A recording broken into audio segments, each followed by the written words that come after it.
Welcome back, Filmaholics. My name is Scott Kenrick, and in this channel you find anything, everything filmmaking. So, I've shown you guys 1-point lighting, I've shown you guys 2-point lighting, and today I wanted to show you guys how to do 3-point lighting. To start things off, like last time, I want to show you guys examples. For example, this is my kind of 3-point lighting. I've made my own, and I made it my style. So this has these two lights, the cyan and the purple right there, and the main light on my face. But this isn't exactly the 3-point lighting I'm going to teach you guys. I'm going to teach you guys the basics, and then after that you guys can test around and see what you guys like most. Now this is an example of good 3-point lighting, so let's show you guys how to get this look. So let's run through the steps. Step 1 is going to be deciding the tone, and by that I mean finding what type of look you're trying to go for. Like, what did you want to give your audience? For example, beauty. If you're doing that, you want your whole face lit up. Or if you want something else, you want a different type of look. And personally, I like to go for more dramatic look, and that's why I do more of a darker and more kind of lighthearted, but also just more dim look. And I kind of like that because it's done in movies, and movies I like, so I kind of just try to replicate it in my style. Now, for this video, I'm gonna be doing the more, classic YouTube look, something lighthearted like this. Step 2 is going to be deciding which face to use. And what that means is you're gonna test around and see where you want your light. You want it on your left, your center, and your right. I don't know, whichever you prefer, whichever your face prefers, because that way you can get the best look for yourself. And again, like I said last time, I prefer my light on my left side so I can get this like shadow right here, and it kind of climbs up and goes back around and up to here. And we're now at step 3, and this is when it diverts from the past videos. The past videos I said to decide the tone and also to decide on your face. That is the most common thing to start out with.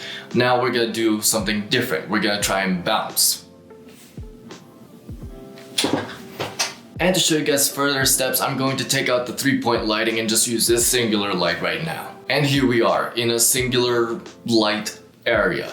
We already decided on the face, which side we're gonna put it on, and now we're trying to bounce it. And by that I mean you're gonna try and fill in this really dark area so that it can be a more softer light around your face. Now that I've turned off all the lights and taken out the bounce, you can see what it looks like after you decided your face. And now we're gonna figure out how to bounce it. It's pretty simple. You just gotta get anything that's really reflective and white. So styrofoam, cardboard, anything that's like just white. I use this right here, and these are usually like $10, and they have so many other things to bounce or to diffuse your lights. They're really useful, and you can bring them anywhere because they fold in. It's really useful to get. And that's what I'm going to be using to bounce to show you guys. So it's basic, it's really easy. You just put it on a light stand and you put it on the side where you have the most shadow. And that way it fills in that shadow and makes a more even coat of diffusion around your face. As you can see, it's more like a lighthearted movie or sitcom or anything like that. I'm actually gonna adjust it slightly right here so that it bounces a little bit better and kind of contrasts my neck and my chin right there. It doesn't just meld into one black shadow blob. And on to step 4. We've decided the face that we're gonna use, and we've decided the fill light and where to position it. Now we're gonna figure out the kicker light. So what is the kicker light meant to do? The kicker light is meant to separate you from the background. So right now it kind of, I kind of light up more than the background since it's really dark back there. But in the same time, I can still easily meld in the shadowy parts of my whole presence in camera. I still meld into the back, and there's no outline on me. And that's what it's meant to do, to outline you from the background of your set. To do this, you're gonna decide the same thing that you did for deciding lights on your face. You're gonna test out on the right, left, and center. And for the purpose of this video, I'm gonna show you the light where I'm positioning it at the time. This side's the right, and now the left. And lastly, the center.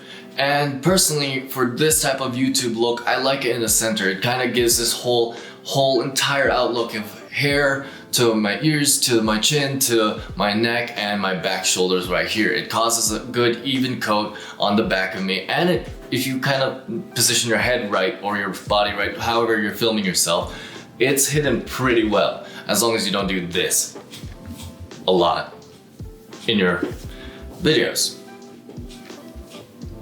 I'm gonna stop now.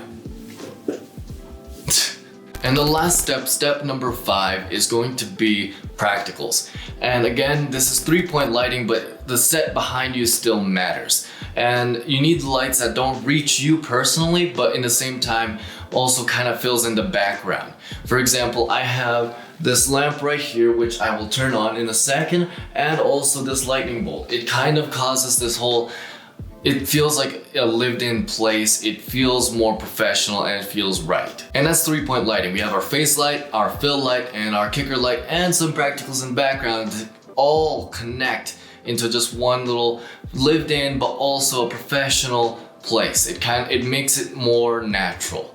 And that's what you're trying to go for when you're doing the YouTube look. You're trying to connect with your audience, something more lighthearted like this. And this is how you get it. And now that we got 3-point lighting, let's go back to the natural studio look. And we're back to the lighting I usually use, so there's that. And also, if you guys want to see more lighting videos, go ahead and check out this playlist called How to Light Your YouTube Videos. And if you guys want to know more about the lights I use, go ahead and check the description below. They're at no extra cost to you guys if you guys end up purchasing them, but it helps out the channel whenever you do. Also, and lastly, don't forget to like and subscribe and dream on.